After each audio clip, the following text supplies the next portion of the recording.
Baru dokter Agung. Bisa. Iya. Tambahkan ya. Iya.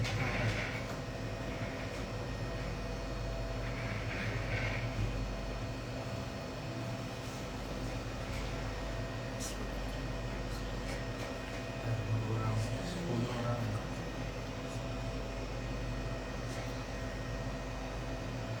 Mana ini dokter Agung? Tambahkan. Kok bisa? Nah, belum diakhiri dia. Hah? Belum diakhiri sama orang Agungnya.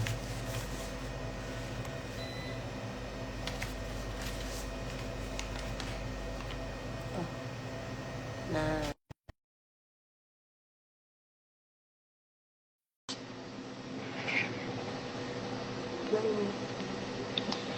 belum muncul juga. Harus jalan. Halo dokter. Halo. Nah, kita mulai ya dok ya. Iya, Siap dok? udah siap nih. Saya udah pakai kacamata hitam. Wih mantap. Baik, assalamualaikum warahmatullahi wabarakatuh. Halo warga Sedulur Banten, salam sehat untuk kita semua. Berjumpa lagi dengan kami RSUD Banten di acara live Instagram yang hari ini akan mengangkat tema yang sangat menarik dan tentunya sangat bermanfaat untuk menambah pengetahuan kita semua. Nah, sebelumnya perkenalkan saya Sri Wahyuni dok. Biasanya kalau di rumah sakit Banten dikenalnya Kajol dok, panggilan khasnya. Oh gitu. Jadi kalau bilangnya Ibu Kajol nggak ada yang lain dok, cuman saya satu-satunya di sini. Nah, live Instagram ini kita akan berlangsung selama kurang lebih 1 jam ya dok ya. Kita kontrak waktu dulu akan 1 jam dan kami harap Bapak Ibu yang sudah bergabung bisa mengikuti live Instagram ini secara utuh selama 1 jam ke depan. Nah, karena nanti akan kita buka juga sesi tanya jawabnya dengan dokter kita yang kece nih ya. Nanti bisa nanya deh apa-apa aja yang mau ditanyain. Soalnya nih temanya ini hari ini yaitu yang lagi in saat-saat ini nih tentang perawatan-perawatan kulit gitu ya dok ya. Ya ini tentang kewaspadaan penyakit akibat dari paparan sinar ultraviolet. Nah, telah hadir bersama kita hari ini ada Dr. Agung Muhammad Reza, spesialis dermatologi, venereologi, dan estetika. Aduh, betul nggak dok ejaan saya nih dok? Betul, betul. Betul ya, khawatir salah dok, gitu dok ya. Nah, Dokter Agung ini salah seorang spesialis penyakit kulit dan kelamin di Rumah Sakit Umum Banten. Selain itu beliau juga berpraktek di Jakarta ya dok ya, di beberapa klinik Betul. kecantikan. Kalau saya kepoin Instagramnya kemarin gitu. Benar, benar, benar. Nah, eh, selamat bergabung Dokter Agung. Terima kasih kesediaannya dok untuk meluangkan waktu dan berbagi ilmu bagi kami ini tentang apa saja sih nih sinar UV ini, sinar matahari ini kok ada bisa menyebabkan penyakit juga gitu dok. Bisa dikasih ilmunya dok, silahkan dok, paparan materinya. Oke, saya buka kacamata dulu ya. Silahkan dokter. Ya. Sengaja pakai kacamata, soalnya temanya sinar UV ya. Oh. Oke, jadi Assalamualaikum warahmatullahi wabarakatuh. Selamat siang, warga Sadulur Banten. Saya dengan Dr. Agung. Jadi di sini saya akan menjelaskan sedikit dulu mengenai bahaya sinar UV ya terhadap kulit kita terutama ya. Nah, jadi sinar matahari itu hanya sebagian kecil spektrum cahaya yang ada di dunia kita. Nah, jadi selain ada sinar UV, sebenarnya kita juga ada yang kita sebut cahaya tampak, ada cahaya infrared, dan ada cahaya-cahaya lainnya gitu ya. Nah, cahaya tampak itu contohnya apa? Contohnya itu cahaya dari gadget ya, dari laptop, dari HP, dari lampu bohlam. Nah, itu cahaya tampak. Nah, terus ada lagi cahaya infrared, cahaya laser, dan yang lain-lain. Nah, sebenarnya yang bahaya buat kulit kita itu ternyata nggak cuma sinar UV gitu. Ternyata cahaya tampak juga bahaya. Tetapi kali ini yang kita bahas sinar UV-nya dulu ya. Nah, Di sini saya udah ada penampang kulit ya. Oh iya ya, pantang kulit ya Nah, dok ya. ya udah ada phantom kulit nih. Nah, jadi Hmm. sinar UV itu bisa tembus dari atas sampai bawah nih. Ini dari atas Oh gitu ya sampai dok ya. bawah. Ya. Oh. Nah, sinar UV itu ada tiga macam. Teh kajol, ya. Siap, Ada tiga siap dok. macam. Nah, ada UVA, UVB, UVC. Nah, tapi yang nyampe ke bumi itu cuma UVA sama UVB. UVC itu dia udah disaring oleh apa lapisan atmosfer gitu. Jadi yang bahaya itu UVA sama UVB. Nah, UVA Hmm. itu panjang gelombangnya sampai 400 nanometer. Jadi tembusnya sampai ke lapisan kulit yang paling bawah nih. Hmm. Nih, nah tapi kalau UVB dia panjang gelombangnya hanya sampai 300. Jadi dia hanya sampai kulit yang bagian atas aja. Nah, Oh tapi gitu. semua lapisan kulit ini tentunya punya fungsinya masing-masing ya. Gitu. Hmm. Nah, lapisan kulit yang paling bawah ini fungsinya dia menyimpan air. Nah, kenapa kulit kita harus simpan air? Supaya kulit kita tuh nggak kendur, supaya kulit kita itu nggak apa ya, supaya tetap kencang gitu ya, supaya terlihat lebih muda lah Iya, gitu. ya Jadi lebih mudah. benar. Jadi makanya kalau kena sinar UV terus menerus akibat sinar UVA, makanya sel-sel kulit yang ada di bawah ini rusak, makanya terlihatlah penuaan berupa keriput, Oh, kendur, oh iya. kalau pipi ngegantung ke bawah gitu ya, kayak kakek Hmm. nenek itu kan udah mulai jatuh pipinya ya. Iya, Nah, iya. itu akibat yang di bawah nih. Nah, tapi kalau di atas ini lebih ke kusam, flek, Hmm, hmm, gitu-gitu. hmm, Jadi hmm, itu akibat dari UVB. Jadi kesimpulannya hmm. UVA, UVB dua-duanya tuh ada efeknya di kulit. Hmm. Gitu. Jadi atas sampai bawah kena semua efeknya gara-gara sinar UV gitu. Oh. Oh, menarik banget nih, Dok. Jadi dari atas sampai ke lapisan bawah itu kena efek berarti ya, Dok ya? Kena semuanya. Oh. Gitu. Jadi nanti ada hubungannya sama treatment yang akan diberikan oleh Hmm, dokter. Dokter mau ngobatinnya di atas aja, hmm, yang di bawah aja, atau dari atas sampai bawah. hmm. Gitu. Hmm. Siap, Dok. Nah, Apalagi? nah, ya. Kemarin kan ini, Dok, tadi dokter udah ngejelasin nih dari atas sampai bawah itu kena semua gitu ya, kena dampaknya. Nah, ini tadi kan kita kan lagi ngomongin dampak sinar UV ini. Selain tadi kan berarti kan kalau kayak penuaan dini gitu ya, Dok ya. Ini nih yang lagi happening ibu-ibu mungkin yang kayak saya gini ya, kan maunya kelihatan tetap muda, cantik gitu. Nah, kalau untuk penyakit khas sendiri gitu, Dok, ada nggak sih, Dok? Maksudnya yang akibat dari sinar matahari gitu kan beberapa hari ini nih cuaca kita juga lagi redup-redup gitu kan, Dok ya. Benar, benar, Apakah benar. ada bahaya juga dari cuaca yang redup-redup begini gitu? Iya. Nah, jadi efeknya sinar UV itu sebenarnya bisa kita bagi dua ya, Teh. Jadi ada yang penyakit, ada yang gangguan estetik.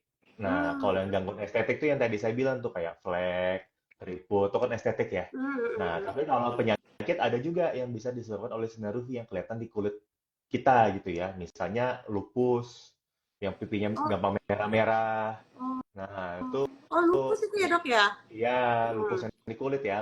Lupus kan Iya, bisa kena semua badan ya. iya. Nah, kalau yang di kulit itu yang pipinya merah-merah tuh, yang kayak kupu-kupu tuh, yang merah di Oh. pipi. Terus bisa juga ada penyakit namanya rosacea, sama mukanya juga gampang merah.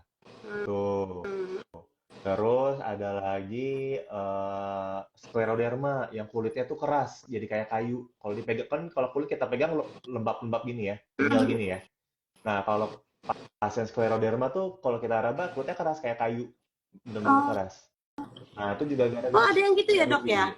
Ada gitu. Jadi kalau kalau efek sinar UV dibagi dua, ada yang penyakit, ada yang estetik gitu. Nah, kalau yang penyakit tentunya penyakitnya lebih mengganggu kualitas hidup pasien karena kalau merah pasien jadi nggak bisa keluar rumah kan, jadi nggak bisa berangkat kerja, jadi nggak bisa ketemu orang gitu. Apalagi kalau yang scleroderma tuh yang kulitnya kayak kayu, dia nggak bisa ngomong, Oh, kaku, mulutnya kaku, nggak bisa ngunyah karena kaku gitu. Jadi hubungannya sama gangguan fungsi dan kualitas hidup gitu. Tapi kalau estetik biasa pasien nggak ada gangguan tuh, pasien tetap bisa keluar rumah, tetap bisa kerja, cuman dia tidak terlihat estetik aja gitu secara kosmetik gitu. Jadi makanya lebih lebih mengganggu penyakit-penyakit akibat sinar UV yang ke arah penyakit bukannya ke arah estetik gitu. Tetapi keduanya tetap namanya dokter kulit tetap menjadi perhatian ya gitu karena harus didiagnosis dan harus diobatin gitu. Nah, kalau untuk estetik tadi bisa dibagi dua teh. Hmm. Yang pertama yang bercak-bercak hitam atau kalau orang awam bilangnya flek ya Iya. gitu. Nah, kalau flek ada yang namanya melasma, ada yang namanya lentigo, ada yang namanya melanosis real, macam-macam teh kalau flek itu. Nah, beda-beda diagnosis, nanti beda-beda obat dan beda-beda juga cara cara pemeliharaannya atau maintenance-nya gitu. Jadi makanya Hmm. sebelum melakukan tindakan, sebelum dokter memberikan obat itu dokter harus menegakkan diagnosis dulu teh gitu. Jadi makanya kadang-kadang yang jadi fenomena sekarang tuh pasien-pasien tuh kadang langsung tergiur lihat iklan di TikTok gitu ya teh. Oh ada krim mencerahkan gitu. Nah padahal kan belum tahu diagnosisnya apa gitu. Udah dicoba ternyata kok malah jadi tambah hitam, malah jadi Betul, muncul garis-garis pembuluh darah gitu. betul. Jadi ada bahayanya juga teh karena tidak diperiksa dulu oleh dokter gitu. Hmm. Gitu. Nah, kalau baru yang berikutnya yang eh, apa apa namanya tekstur. Kalau tekstur tadi keriput, kendur. Nah, itu karena si sel-sel yang ada di kulit yang bagian bawah tadi ini, yang fungsinya menyimpan air, udah nggak Iya. mampu lagi menyimpan air karena sel-selnya udah rusak akibat sinar UVA. Hmm. Nah, jadi Jadi kulitnya akibatnya yang longsor ya, Dok? iya longsor karena nggak mampu nyimpan air gitu. Sama Oh, kayak gitu. tanah kan. Tanah kalau udah nggak mampu nyimpan air ya udah longsor kan. Gitu. Hmm. Gitu teh kurang lebih. Kurang lebihnya ya, Dok ya. Nah, Ya. tadi Dok nih. Lalu bagaimana sih, Dok, mengenali tanda-tanda awal kerusakan kulit akibat sinar UV ini sendiri gitu, Dok? Nah, benar. Benar. Ini pertanyaan bagus teh. Hmm. Jadi yang perlu diketahui pertama kali teh, penuaan kulit itu dimulai dari usia 25 ya. Oh, dari 25 ya, Dok ya? Dari usia 25 gitu. Jadi makanya kadang soalnya saya kadang suka sedih gitu ya kalau lihat ada orang tua bilang ke anak remajanya gitu, oh baru umur 20 udah centil, udah skincare-skincarean gitu kan. Sebenarnya nggak salah juga gitu. Yang penting skincare-nya itu benar pemakaiannya dan isinya yang dipakai apa gitu. Karena eh, i- pencegahan dimulai dari usia 25 tadi teh gitu. Yang penting Hmm. si anak ini skincare-nya benar yang dipakainya apa gitu. Itu yang pertama. Nah, Hmm. yang kedua, tanda-tanda penuaan yang bisa dimulai yang dilihat pertama kali itu eh, tadi ada dua macam teh. Ada Hmm. masalah warna sama ada masalah tekstur ya. Kalau Hmm. masalah warna tadi udah mulai kelihatan bintik-bintik warna hitam di area wajah Hmm. gitu. Biasanya kalau perempuan itu dimulai dari area bawah mata, pipi, Iya, iya, ya, sama di area iya, pelipis ini. Nah, terus iya. kalau keriput, kalau tekstur, ya keriput biasanya awal-awal tuh yang kelihatan keriput halus. Biasanya di area jidat, ya keriput halus tuh. Hmm. Keriput halus tuh keriput yang kelihatan kalau kulit kita ekspresi. Jadi kalau misalkan kulit kita lagi diem nih, nggak kelihatan tuh keriputnya. Nah, tapi kalau Iya. kita lagi ketawa terbahak-bahak, kita lagi marah gitu ya. Nah, itu baru keriputnya tuh baru kelihatan. Nah, itu keriput halus gitu. Nah, itu udah mulai ada tanda penuaan gitu. Oh. Nah, jadi kedua itu. Kalau dia udah bisa kalau udah usia 30-an gitu ya. Nah, itu baru mulai kelihatan tuh garis-garis yang di sudut mata. Tanpa ekspresi tuh dia udah mulai kelihatan tuh sudut mata teh. Terus Tanpa yang di ekspresi ya, Dok ya, walaupun tan- tanpa ekspresi? tanpa ekspresi, ini dia udah mulai kelihatan nih sudut Hmm. mata gitu. Ya itu udah semakin parah berarti tanda penuaannya. Gitu. Nah, Hmm. nanti dokter juga akan memeriksa tuh teh karena tanda-tanda penuaan itu ada skalanya gitu. Jadi Oh, tapi berarti derajat tetap keparahannya. maksudnya yang secara kasat mata dilihat itu ya dok ya tadi yang kayak apa keriput gitu ya baik di sudut-sudut mata ataupun di atas jidat ini itu yang paling awal Ya, bisa kita kita deteksi ya ya, dok ya. ya. Yang paling gampang dilihat oleh orang awam tuh warna sama tekstur. Tadi warna hitam-hitam titik-titik sama mulai kelihatan keriput-keriput halus. Baik dok. Nah, kan karena ini kan penyakit ya dok ya dampak akibat sinar UV. Nah, ini juga ada jadi beberapa pemikiran buat saya ya. Eh, karena kita kan di rumah sakit nih dok ya, kita ada beberapa pasien mungkin yang datang dengan katanya risiko terkena kanker kulit. Nah, kanker kulit ini sendiri maksudnya gimana sih dok? Dan apa sih gitu tuh yang tanda-tandanya tadi itu dok? Oke, ya.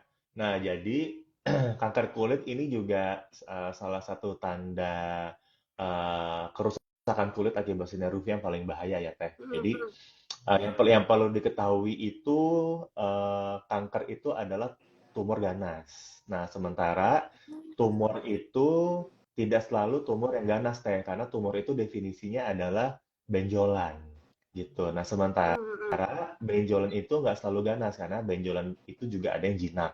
Nah, kalau tumor yang jinak itu biasanya kalau Teteh tahu suka ada bintil-bintil putih sekitar mata tuh Oh, yang milia, perempuan tuh milia. milia. Nah, milia itu Ah, sebenarnya juga termasuk tumor, tapi tumornya oh, jinak, iya ya. iya iya iya. Iya Tapi dia iya. penyebabnya bukan sinar UV teh, dia Hmm, penyebabnya karena sel-sel kulit mati numpuk di situ. Nah, hmm. kalau tumor jinak akibat sinar UV ada juga yang namanya keratosis seboroik. Dia mirip sama kayak Hmm. milia, di sekitar mata juga bisa, di sekitar wajah manapun bisa, tapi dia warnanya lebih hitam, lebih gelap. Tumor akibat sinar UV yang jinak ya. Nah, kalau Hmm. kita ngomong kanker berarti tumor akibat sinar UV yang ganas gitu ya, Hmm. yang nyeremin deh gitu, yang nakutin pokoknya. Kenapa? Karena dia bisa nyebar ke organ-organ lain gitu. Kalau tumor jinak nggak bisa nyebar, dia di situ aja dan nggak mengancam nyawa gitu Oh, ya. Nah, kalau tumor ganas baik. atau kanker itu dia yang paling sering itu ada tiga teh di Indonesia. Ya, ada yang paling bahaya itu melanoma, yang paling nyeremin, yang paling gampang nyebar ke organ lain.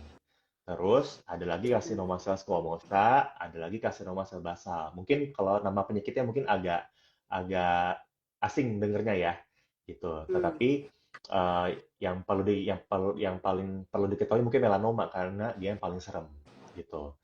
Nah, kalau di Indonesia melanoma ini harusnya dia memang tinggi angkanya. Kenapa? Karena Indonesia mataharinya tinggi teh, lumayan Hmm. tinggi. Apalagi di Serang, aduh mataharinya teh terik Luar banget biasa. kan, gitu. Heeh, terik banget. Udah gitu udah mau dekat-dekat ke area Cilegon, Anyer, ke area Bayah tuh matahari makin terik ya, gitu. Jadi Wah. itu makin tinggi tuh harusnya apa kewaspadaan terhadap sinar UV-nya gitu. Karena di Jakarta sendiri di RCM di Rumah Sakit Kanker Darmais itu rujukan penyakit melanoma tuh lumayan banyak dari daerah-daerah pinggiran dari pinggiran Jakarta ya kayak Serang, Tangerang tuh justru banyak teh gitu. Dan Hmm. selama saya di RSUD juga saya udah beberapa kali ngerujuk ke Jakarta untuk kasus-kasus kanker ganas, apa kanker kanker kulit ganas ya, Ada ya gitu. Nah ini berarti ya dok ya. ada. Nah ini menandakan kan berarti apa namanya penting ya masyarakat Serang dan sekitarnya untuk Hmm. mengetahui mengenai tanda-tanda awal. Nah tanda-tanda awal dari kanker kulit ganas itu yang pertama adanya bintik seperti tai lalat Hmm. ya yang kok tambah gede, tambah gampang berdarah, terus kok gatel, kok dikopek-kopek kok enak, gitu. Ya, Hmm. dikopek-kopek berdarah, nanti kering, tapi nanti gatal lagi, dikopek-kopek berdarah, kering, gatal lagi, terus tambah gede, tambah gede, tambah gede, gitu. Jadi, yang Hmm. kalau ada tai lalat, misalnya ya, tai lalat Hmm. kecil, terus kok tambah gede, tambah gede, tambah gede, dan dalam waktu singkat gitu, misalnya dalam waktu 2 bulan, 3 bulan. Nah, itu langsung periksa dulu aja deh. Jangan dianggap sebagai telat biasa. Gitu. Oh, dalam waktu singkat dia membesar gitu ya, Dok ya? Betul, itu udah ciri-ciri tumor ganas. Hmm. Karena kalau T lalat biasa, tumor jinak, itu dia nggak akan membesar dalam waktu singkat ya. Hmm.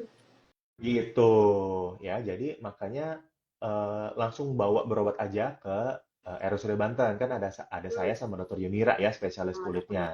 Nah, Yunira. Ya, ya. kalau saya kan Senin sama Rabu, Dokter Yunira Senin sampai Sabtu. Jadi nggak ada Iya, alasan nggak ketemu dokter kulit gitu, karena setiap iya, hari kita iya, ada, betul. Standby gitu ya. setiap hari. Standby tiap hari gitu. Nah, Jadi apa?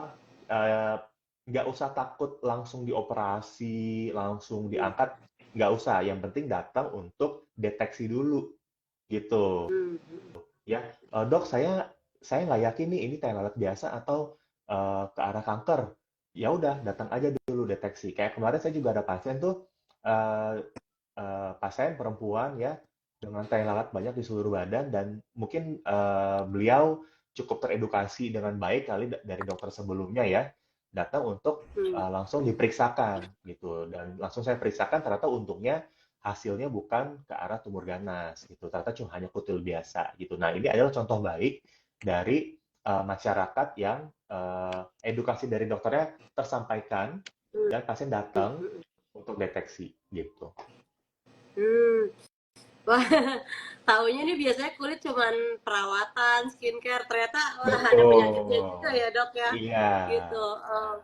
Nah, tadi kalau ngeliat dari materi ya, Dok ya, sempat kemarin kan searching-searching nih mau bawain acara ini. Katanya sampai ke mata juga itu ada dampaknya gitu, Dok. Betul, Dari sinar UV itu. Itu betul. gimana tuh maksudnya, Dok? Jadi sebenarnya tubuh kita itu punya caranya tersendiri untuk melindungi dari sinar UV ya. Hmm.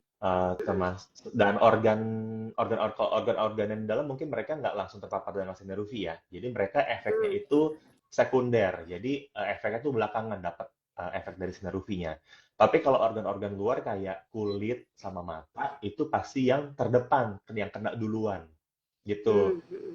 Nah, kalau kayak kulit ini, kalau ya kita terkena matahari, itu makanya kulit kita tuh ada proses normal yang namanya pertumbuhan sel atau regenerasi. Jadi kulit kita tuh sebenarnya tumbuh terus setiap hari, gitu. Jadi kulit Hmm. kita mengelupas terus setiap hari sebenarnya. Nah, Hmm. kenapa kulit kita mengelupas terus setiap hari? Yaitu karena setiap hari kita kena benda asing, kena matahari, kena polusi, kulit yang lapisan paling luarnya rusak digantikan dengan sel-sel baru setiap hari. Nah, Hmm. itu mekanisme normal kulit kita supaya sel yang rusak digantikan dengan sel yang baru. Nah, kalau mata itu dia benda jernih ya, benda Hmm. bening. Hmm. Jadi Hmm. kalau Hmm. sinar UV masuk ke mata, ya udah dia bisa tembus terus sampai ke belakang. Gitu. Jadi Oh. jadi semua organ yang kena sinar UV itu bisa kena efeknya. Mulai dari yang paling depan ini kornea. Yang cembung ini kan kornea ya, Teh. Iya. Ini Iya. kornea. Terus lensa matanya kena juga. Terus cairan di dalam bola matanya kena juga. Sampai yang paling belakang retina itu kena juga gitu. Hmm. Jadi sebenarnya ini ilmu saya awam waktu masih dokter umum ya. Mungkin nanti Hmm. Hmm. kalau mau bikin IG live lagi sama dokter mata mungkin lebih detail. Tetapi semua organ tiap kali kena sinar UV itu pasti ada efeknya. Kornea kena sinar UV nanti ada kondisi yang namanya fotokeratitis. Jadi Hmm. korneanya rusak, jadi matanya Hmm. merah gitu ya. Kalau lensa kena sinar UV nanti kena katarak gitu. Nah, yang paling bahaya tuh retina. Retina kalau udah kena sinar UV rusak ya udah buta. Hmm. Gitu. Serem ya, Tuh, ternyata. serem gitu. Serem. Jadi makanya organ-organ yang paling luar ini adalah organ-organ yang paling perlu perlindungan. Nah, sementara kulit kita itu kan walaupun punya perlindungan setiap saat, tapi kan Hmm. nggak selamanya kita punya kemampuan yang baik gitu ya. Kalau Hmm. misal kayak kita masih muda, mungkin perlindungan masih baik. Tetapi kalau yang udah tua, yang udah senior gitu, nah seiring dengan imunnya turun, Hmm. Jadi kondisi normal ya Teh ya. Jadi seiring dengan Iya. usia kita bertambah, imun itu Hmm. akan turun. Itu kondisi yang namanya immunosenescence. Jadi kondisi Hmm. imun yang turun akibat usia tua. Nah, itu nanti mekanisme pertahanan kita terhadap sinar UV juga lama-lama berturun. Nah, termasuk terhadap sinar UV. Sehingga makanya sel-sel yang tadinya tumbuh terus setiap hari, misalnya mungkin tumbuhnya setiap sebulan sekali. Gitu. Jadi Hmm. makanya disarankan tetap perlindungan terhadap sinar UV dilakukan sejak usia muda, sejak usia dini, supaya sel-sel kulit kita kerjanya ringan lah, gitu. Tidak berat. Mata juga sama. Nah, Tuh. ya. Eh, tadi udah deh ngeri banget ya dok ya kalau udah ngomongin penyakit-penyakitnya gitu. Nah, yang paling gampang apa sih dok cara melindungi diri kita nih supaya terhindar tadi dari paparan sinar UV yang berbahaya itu gitu tuh dok. Apa sih Nah, yang paling gampang gitu dok? yang paling gampang Yang ya. paling Jadi, memungkinkan. Iya. ya. Jadi kenapa kita bahas IG Live RSUD Banten kali ini kita membahas terhadap kewaspadaan terhadap sinar UV karena di bulan Juli ini memang bulannya kewaspadaan terhadap sinar UV internasional ya. Jadi seluruh dunia nih, nggak cuma RSUD Banten doang yang Iya, merayakan, iya, seluruh dunia ya. Nah, iya. jadi yang paling gampang dan yang paling bisa dilakukan oleh semua orang tentunya adalah eh, rekomendasi dari dokter di Amerika dan dunia itu adalah tentunya mencari perlindungan. Jadi misalnya kalau kalau memang di luar lagi terik ya tentunya kita berteduh aja dulu gitu. Nah, tetapi Hmm. berteduh itu tentu nggak 100% melindungi kita karena matahari itu cahayanya dia mantul gitu. Jadi walaupun kita ada yang nutup dari atas, tapi kan mantul dari bawah, mantul ke muka juga gitu. Jadi tetap tetap ada yang kena ke muka. Oh, Nah, baru yang jadi kedua, tetap gitu ya dok ya, tetap mantul kena ke muka juga tetap. iya. Oh.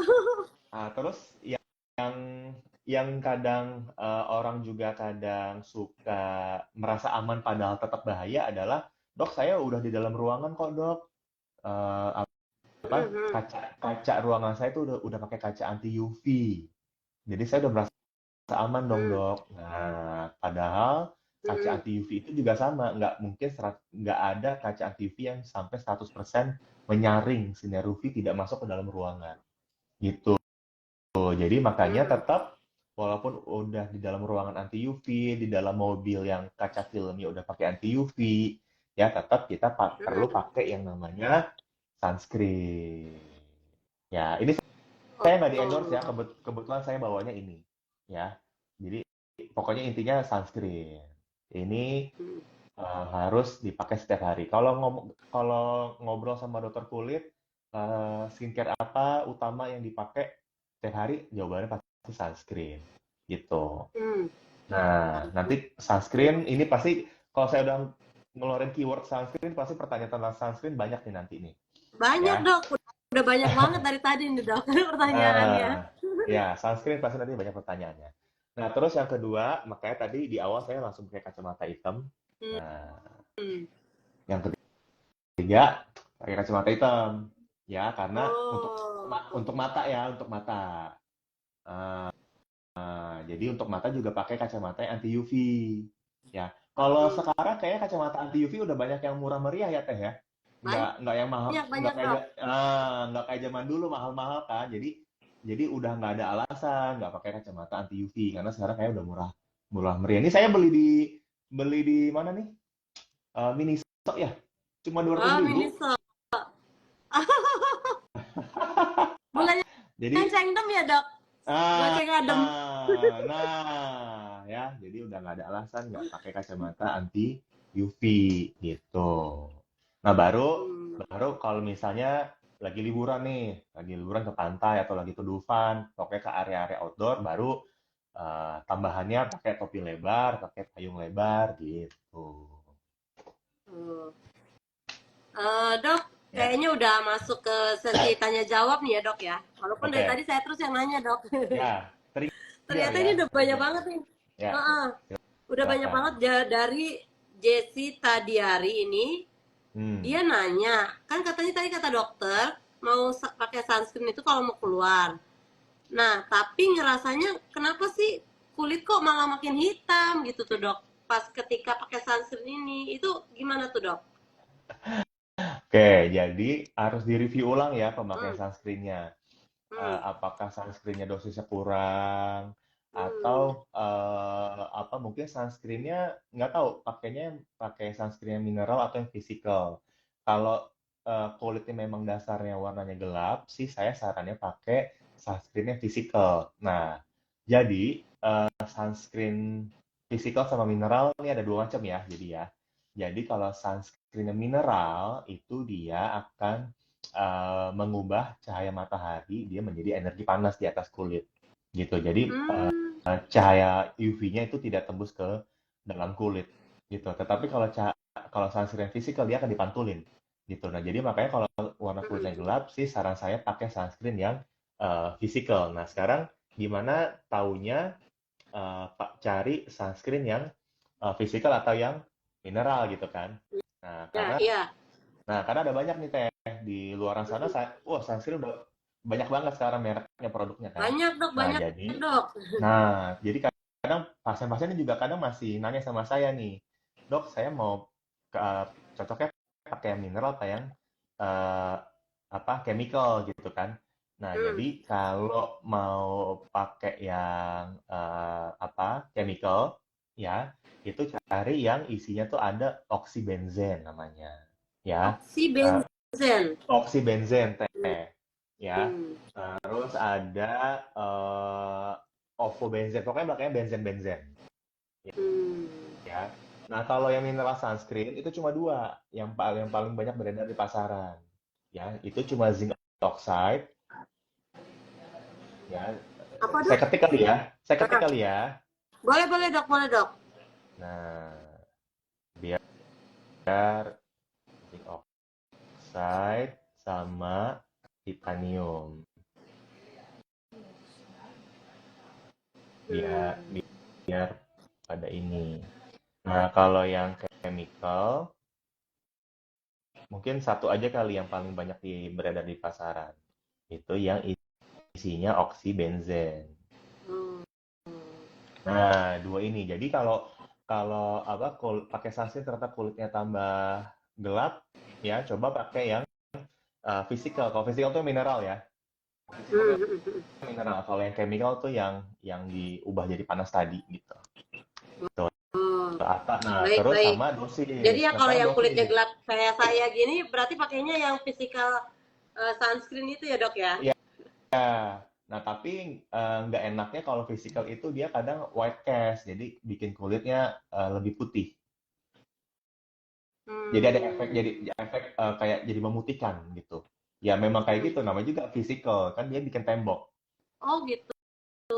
gitu. Jadi dia, tapi kan itu putihnya cuma pas pengolesan beberapa menit awal doang. Kalau udah beraktivitas setengah jam gitu nanti putihnya udah nggak kelihatan Oh, gitu baik. Nah ya. nih dok, Nah terus, ah, tunggu satu lagi, ini ada. satu lagi. Oh masih ada, masih ada. Nah, Baik baik baik. satu Ya lagi sabaran. jangan lupa dosisnya. Jangan lupa dosisnya ya. Hmm, Kalau untuk dosisnya. kalau untuk wajah sama Hmm. leher ya itu dosisnya 2 ruas jari nih teh. Ya, Oh, jadi dua ruas jari. 2 ruas jari. Jadi keluarin sepanjang ini nih, ini 1 ruas jari.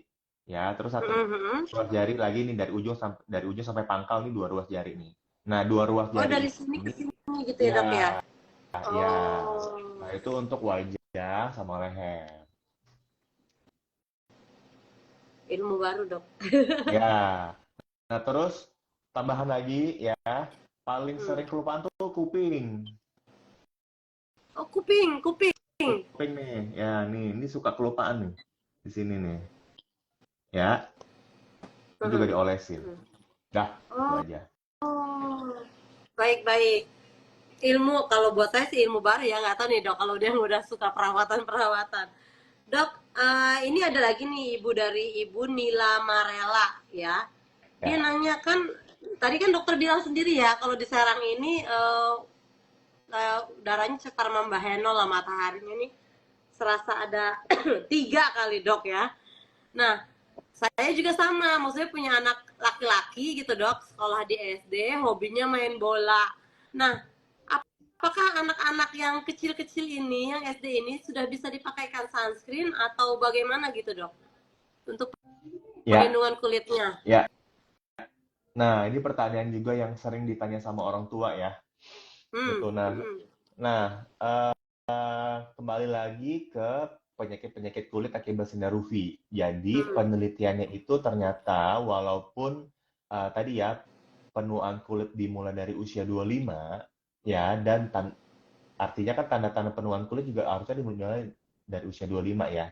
Nah, hmm. tapi ternyata penelitiannya semakin muda seseorang terpapar sinar UV-nya banyak, itu penuaannya Hmm. semakin lebih awal gitu. Jadi Hmm. misalnya anak-anak yang lahirnya apa ya masa kecilnya tuh di pantai, di gunung, yang mataharinya banyak gitu ya.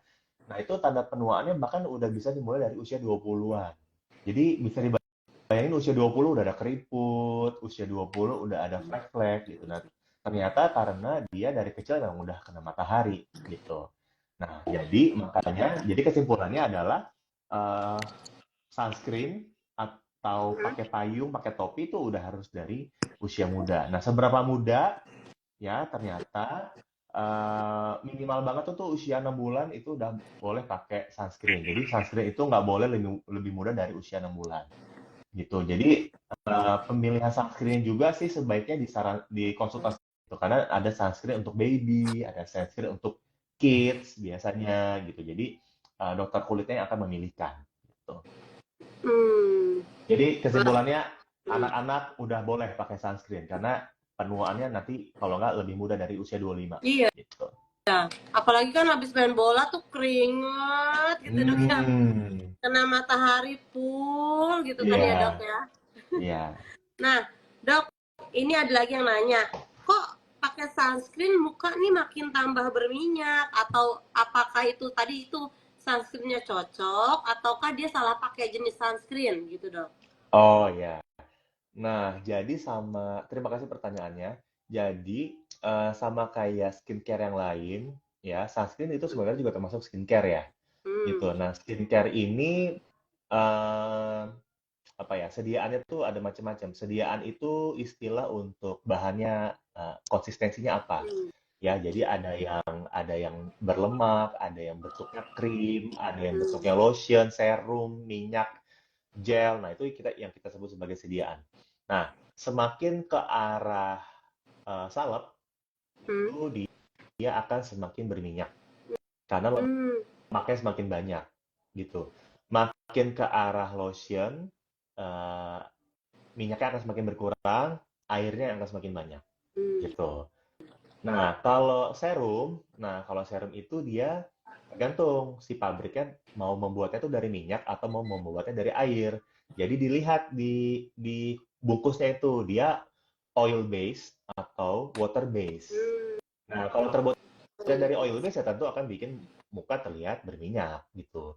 Dan kalau tipe kulit yang berminyak ya jangan pilih yang oil base karena tentunya akan makin berminyak gitu. Pilih yang water base gitu. Nah, kalau gel itu dia udah pasti terbuatnya dari air dan alkohol. Jadi dia nggak terbuat dari minyak sama sekali. Justru kalau gel itu dibuat untuk yang kulitnya berminyak supaya membantu mengeringkan juga. Karena dia terbuat dari air dan alkohol. Alkohol kan menguapnya cepet ya.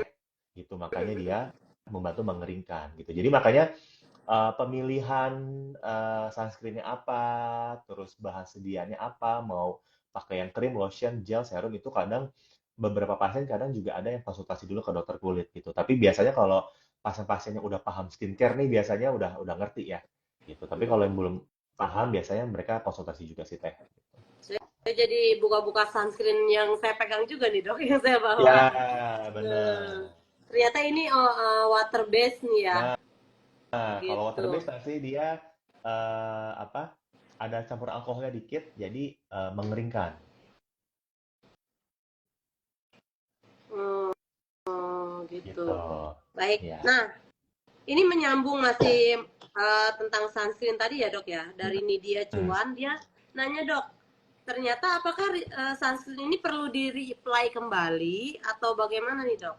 Dan waktunya berapa jam gitu dok di reapply kembalinya? Oke, baik. Terima kasih pertanyaannya. Jadi, reply atau tidaknya itu tergantung dari berbagai macam kondisi, ya. Tetapi Hmm. wajib reapply jawabannya, ya. Karena dari penelitian, kalau tidak reapply, resiko muncul kondisi penyakit kulitnya itu tetap akan lebih tinggi dibandingkan kalau tidak pakai. Tapi Hmm. akan lebih turun kalau misalkan reapply. Jadi kesimpulannya harus reapply. Nah, sekarang kondisinya apa aja yang harus di-apply? Hmm. Yang pertama, kalau kegiatannya di luar ruangan yang mataharinya terik, Hmm. ya, itu reapply-nya tiap 2 jam. Oh, tiap 2 jam ya dok Oke, ya? tiap 2 jam. Kalau kondisinya, kalau kegiatannya indoor, Hmm. ya, walaupun udah pakai kaca, anti UV, walaupun tidak ada kaca juga, masih boleh reapply tiap 3 jam. Hmm. Ya, jadi dengan atau tanpa kaca tetap reapply 3 jam. Ya. Baik. Nah, Hmm. kalau kondisinya kalau kegiatannya outdoor dan berkeringat, terus kontak dengan air, misalnya berenang, main sepeda, olahraga, nah itu Hmm. reapply-nya tiap jam. Tiap jam. Ya, gitu. Ya logikanya jalan ya, karena kalau berkeringat kena air ya pasti Luntur. terbasuh gitu ya. Nah, Luntur. baik. Gitu. Nah, ini ada lagi nih masih ngebahas penyakit nih dari Lilis Kauli ya dok ya. Ini Mm-mm. cara membedakan antara kena efek paparan sinar UV dengan efek akibat dari penggunaan skincare yang salah. Ada nggak sih dok perbedaannya gitu? Oh iya. Penyakit kulit yang akibat tadi dari paparan sinar UV dengan dari pemakaian kosmetik yang salah. Ya, Ada nggak dok? ada. Ya, jadi terima kasih jawabannya. Jadi kalau akibat sinar UV ya itu kembali lagi ke fungsi-fungsi sel kulit. Ya, jadi kalau kalau fungsi sel kulit yang atas ini kan Hmm. dia lebih ke warna ya. Karena kan pigmen kita adanya di lapisan kulit yang paling atas. Jadi kalau efek yang kelihatan pertama kali itu adalah warna. Jadi tadi misalnya flek ya kayak Hmm. melasma, lentigo itu efek yang pertama kelihatan. Nah, yang kedua, akibat sinar UV yang kulit yang bagian bawah nih, yang fungsinya tekstur. Ya, jadi keriput, kendur, itu efek yang kedua akibat sinar UV. Nah, kalau untuk akibat pemakaian skincare yang salah, itu lebih luas lagi, efeknya lebih banyak, gitu. Dan kayaknya di TikTok, di Instagram kayak udah banyak juga yang mengangkat isu ini ya, influencer ataupun dokter-dokter kulit banyak yang udah mengangkat isu ini. Jadi salah satunya kulitnya jadi lebih putih, jadi ada bercak-bercak putih gitu. Oh, kayak panu gitu dok? Kayak panu, Ah, bener ah, ah. ya. Jadi biasanya tuh penjualnya itu penjual abal-abal tentunya ya. Biasa penjualnya tuh bikin judulnya krim pemutih gitu ya. Benar sih, bikin Hmm. putih, tapi putihnya jadi putih kayak panu gitu. Putihnya bukan Oh, putih yang merata oh, gitu. Ya, hmm. terus bisa muncul tumbuh rambut-rambut halus tuh juga, ya. Terus muncul garis-garis pembuluh darah jadi lebar-lebar itu juga sama, ya. Terus kulitnya jadi lebih tipis, ya lebih tipis. Kalau yang terlihatnya apa ya? Terlihatnya tuh kayak apa ya? Kalau ibu hamil tuh yang ada garis-garis di perutnya tuh strie namanya, Iya. atau selulit. Nah, itu kelihatan itu muncul di muka, pokoknya di area-area yang dioles sama si krim-krim tersebut Hmm. gitu. Jadi banyak ada banyak efeknya gitu. Selain itu juga ada kalau misalnya nih ngoles krimnya pas kebetulan ada juga penyakit kulit yang ada di lokasi tersebut. Nah, Hmm. penyakit kulit itu bisa jadi lebih parah. Misalnya eh, dia pakai obatnya di muka, tapi kebetulan di mukanya lagi ada jamur nih. Hmm. Nah, jamurnya nanti bisa tambah luas, tambah parah Oh. gitu. Jadi penyakit kulit yang ada jadi lebih parah gitu. Baik baik dok. Nah, ini juga ada lagi nih dok yang bertanya nih, masih penasaran sama si tahi lalat yang membesar tadi ya. Ya, Dari akun Ojan. Nih, kalau tahi lalat dia berpotensi untuk menjadi keganasan tadi dok. Nah, bagaimana dengan tanda lahir dok? Kan ada tuh tanda lahir yang apa menghitam, berbulu, mungkin seperti itu ya dok ya. Apakah itu juga suatu keganasan atau bagaimana dok? ya, baik. Terima kasih pertanyaannya. Jadi, untuk tanda lahir yang kalau yang warna hitam ya, kalau tanda lahir yang warna hitam kita sebutnya namanya nevus melanositik namanya ya. Hmm, Nah, semua tanda lahir yang berwarna hmm, hitam yang munculnya itu dari lahir atau munculnya setelah lahir, hmm. jadi munculnya pas usia 1 bulan atau 2 bulan, itu tetap ada resiko berkembang menjadi keganasan. Oh, ya. Gitu ya. Hmm, Jadi tapi kalau kalau ini berarti nggak ada hubungannya sama sinar UV ya, ya, tetapi ya. dia genetik gitu. Jadi Hmm, emang udah ada bakatnya gitu. Jadi apa bawaan dari si bayinya, si janinnya. Gitu. Jadi makanya tetap harus diperiksa juga. Nah, biasanya kalau dokter anak nih nangkap bayi udah ngelihat ada bentukan telalat gede di hmm, badannya gitu ya. ya, Wah, itu ya. pasti itu pasti langsung dikonsulin ke dokter kulit. Oh, Gitu. kan Jadi pasti dokter kalau Hmm? mungkin kalau orang Serang dok dulu katanya kalau ada gerhana ya, Oh, iya. gerhana nggak ngumpet di kolong kasur gitu dok. Iya Iya, dok. benar-benar ya saya juga pernah dengar tuh. Nah, nah ini saatnya kita membenarkan yang gitu-gitu ya. Iya. Jadi kalau udah lihat yang kayak gitu-gitu tuh mending langsung dibawa untuk dideteksi dulu aja ke dokter Hmm, kulit gitu. siap dok. Kalau ini dok, apa namanya? Untuk beberapa anak bayi, mungkin ini nggak ada hubungannya dengan sinar UV juga ya dok ya. Ini ada yang bertanya Hmm. tadi dok.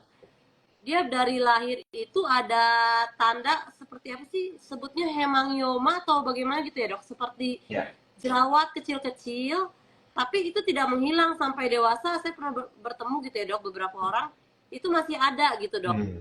Si seperti jerawat itu biasanya bentukannya ada di sekitar pipi gitu ya dok ya. Gitu.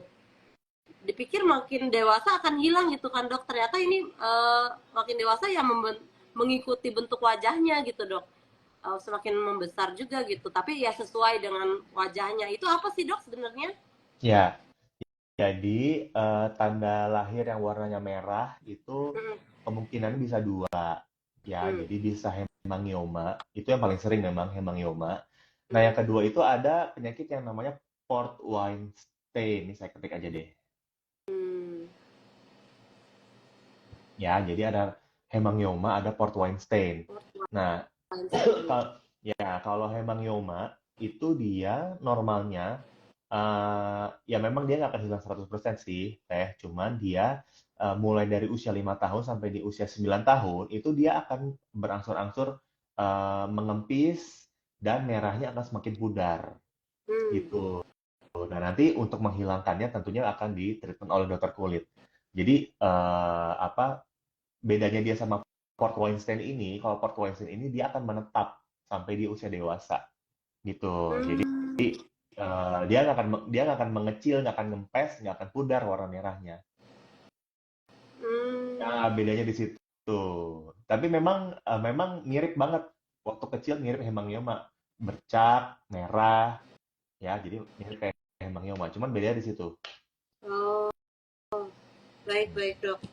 Dok, ini ada lagi yang nanya nih dari Miss Hudayana, karena tadi udah ngomongin sunscreen ya. Dia nanya nih, memilih sunblock yang benar gimana? Menyambung nih dok ya, sekalian dari Fioran anak anak Amita. Tadi tuh si sunscreen itu kan ini nanya gimana cara memilih sunscreen yang benar. Lalu di kemasannya itu ada tulisan SPF dan PA plus plus. Maksudnya ini apa sih? Apa bedanya gitu tuh dok? Ya, Antara si oke. sunscreen dan si PA itu gitu dok. Iya, oke. Terima kasih pertanyaannya. Jadi, sebenarnya milih sunscreen itu simple aja, Hmm. ya. Tapi mungkin banyak yang belum tahu. Jadi, yang penting itu karena tadi saya udah jelasin ya. Yang bahaya itu adalah sinar UVA dan UVB. Jadi kita harus memilih sunscreen yang perlindungannya terhadap sinar UVA dan UVB. Gitu. Nah, gimana cara taunya sunscreen itu melindungi terhadap sinar UVA dan UVB? Nah, cari apa sunscreen yang ada tulisannya itu SPF dan PA. Oh, ya, Ya, ya. SPF dan PA ya, heeh. Dok. Ya, kalau SPF itu dia kepanjangannya Sun Protection Factor. Nah, Heeh. jadi seberapa besar dia melindungi kulit kita dari cahaya sinar UV, Ya, kayak ya. ini ya, Dok ya. Ini ada tulisan SPF dan PA-nya ya. Betul, betul teh. Ya, jadi, nah kalau untuk kulit gelap, kayak kita nih orang Indonesia kan rata-rata kulitnya gelap ya. Mm-mm. Nah, sebenarnya kulit gelap kita itu tuh udah ada mekanisme perlindungan terhadap sinar UV-nya. Dari warna kulit kita tuh, warna pigmen kita tuh udah eh, punya perlindungan. Hmm. Jadi makanya SPF-nya nggak usah yang tinggi-tinggi. Pakai SPF 30 aja tuh sebenarnya udah cukup. Hmm. SPF Gitu. 30 ya. Iya, jadi prinsipnya nggak ada sunscreen yang bisa sampai 100% melindungi sinar UV. Pasti akan ada tetap sinar UV yang tembus ke dalam kulit. Nah, SPF 30 itu udah memberikan perlindungan 98% Hmm. untuk orang kulit gelap, ya. Hmm. Nah, tapi kalau orang kulitnya putih nih, misalkan ada juga orang Indonesia kulitnya putih ya. Mm-mm. Nah, kalau orang yang kulitnya putih itu dia perlindungan terhadap sinar UV-nya kurang karena nggak ada pigmennya. Nah, jadi makanya dia perlu SPF-nya yang lebih tinggi, misalnya SPF 50 gitu. Jadi itu dulu yang perlu diperhatikan pertama, SPF-nya tergantung dari warna kulitnya, ya. Hmm. Nah, terus yang berikutnya baru ada PA. PA itu adalah protection agent gitu. Oh. Jadi semakin banyak positifnya, plus-plus-plusnya itu, paling mentok emang 4 ya, positifnya 4 itu udah paling mentok. Nah, makin tinggi positifnya, itu berarti perlindungan terhadap sinar UVA-nya itu akan semakin bagus. Karena kan tadi saya bilang di Oh. awal, kalau UVA itu panjang gelombangnya bisa sampai 400 nanometer ya. Mm-mm. Nah, jadi semakin banyak positifnya itu artinya dia akan melindungi terhadap sinar UVA yang panjang gelombangnya bisa sampai ke 400 nanometer yang paling ujung, paling mentok. Gitu. Oh, paling Jadi mentok ya. pilih jadi pilih dua-duanya yang SPF-nya sama PA-nya gitu. Kalau ini cuma 3 nih ya, Dok ya. Berarti belum sampai mentok ya. Iya, jadi mungkin Mereka. sinar UV jadi mungkin sinar UVA-nya perlindungannya hanya untuk sinar UVA yang panjang gelombang 380 misalnya Hmm. gitu teh. Jadi Hmm. 380 sampai 400-nya dia belum kena misalnya gitu. Baik, baik, baik. Gitu. Nah, Dok, baik. Tadi kan udah kita banyak deh masalah sunscreen segala macam.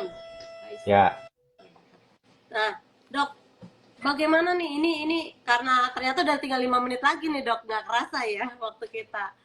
Eh, Bagaimana sih perawatan kulit ini paling banyak yang kita tanya nih terhadap sinar UV untuk tadi bayi, anak, remaja dan lansia, gitu, Dok. heeh.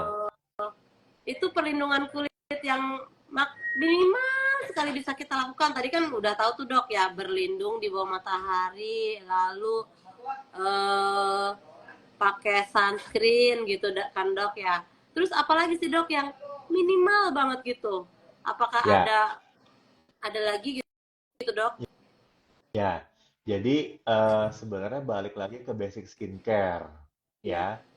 ya. Jadi basic skincare itu 3, cuci muka, moisturizer, sama sunscreen ya. Kalau sunscreen dari tadi udah kita bahas ya. Jadi tinggal cuci muka sama moisturizer aja gitu. Nah, untuk cuci muka sebenarnya juga yang ringan-ringan aja teh. Kalau cuci muka itu kita cuma perlu prinsipnya membersihkan kulit kita dari yang kotor-kotor, dari minyak gitu. Tapi nggak perlu sampai yang berbusa-busa banyak. Karena kenapa? Karena kita tetap butuh minyak di kulit kita supaya nggak kering. Karena kalau kulit kita kering, berbagai macam benda asing itu bisa masuk ke dalam kulit, menimbulkan penyakit juga gitu. Jadi pilih bahan cuci muka yang ringan.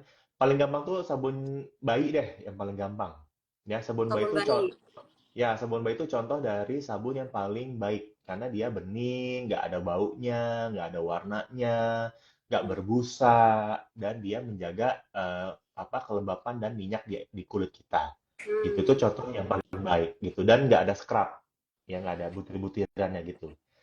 Ya, Oh, justru yang bagus yang nggak ada scrubnya itu ya, Dok ya? betul, karena scrub itu kan kalau kita gosok-gosok bikin iritasi ya, bikin Ah, goresan ya. Nah, goresan-goresan itu yang bikin iritasi di kulit. Gitu. oh, iya, iya. Jadi pilih yang nggak ada scrubnya. Gitu. Ya. Dok, satu Ya. lagi deh pertanyaannya, Dok. Panjang sedikit, Apa? nggak apa-apa ya, Dok ya? Ini Ya. masih ada yang penasaran ini. Yang mana? Yang mana?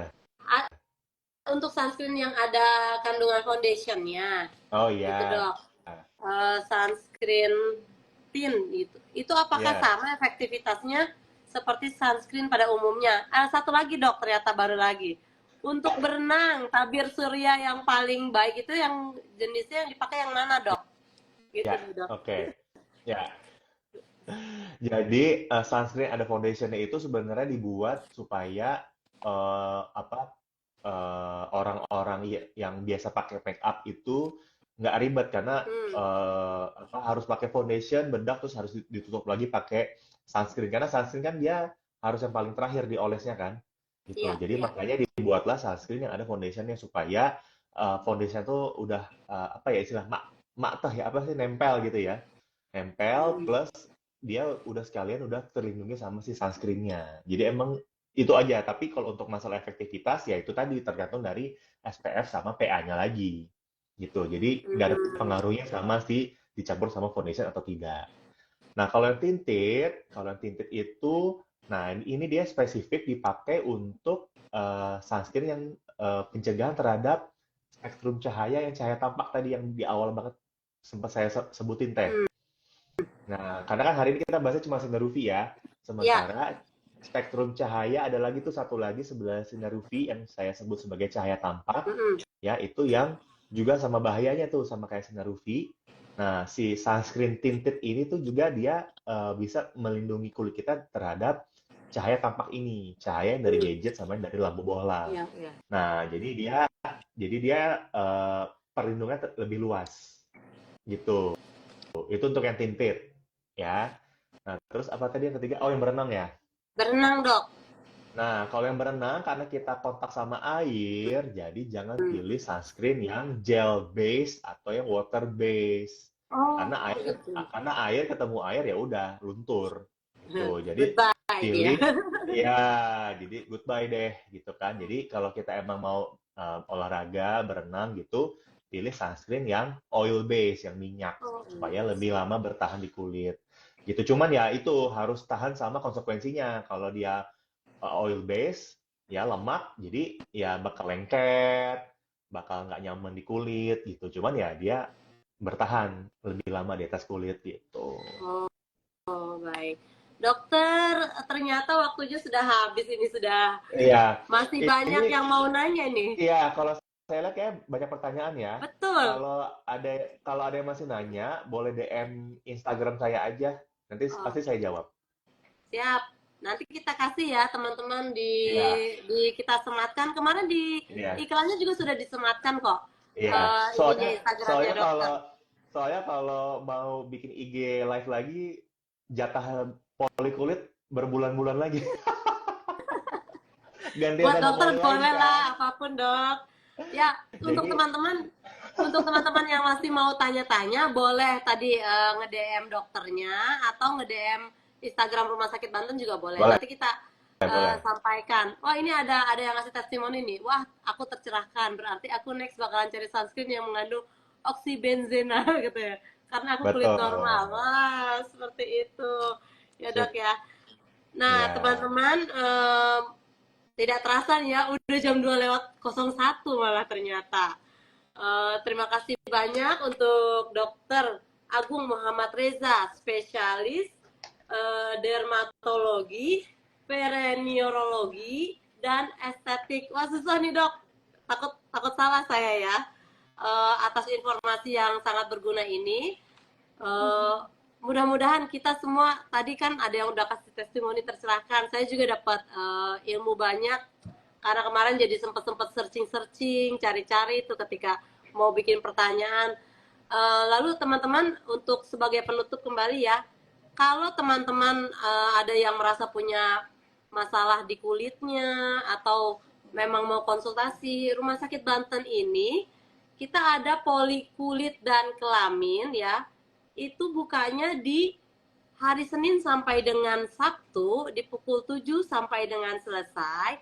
Teman-teman bisa daftar di pendaftaran online, linknya ada di bawah Instagram Rumah Sakit Banten ini ya. Itu bisa daftar online ataupun bisa daftar langsung ke pendaftaran RSUD Banten ya.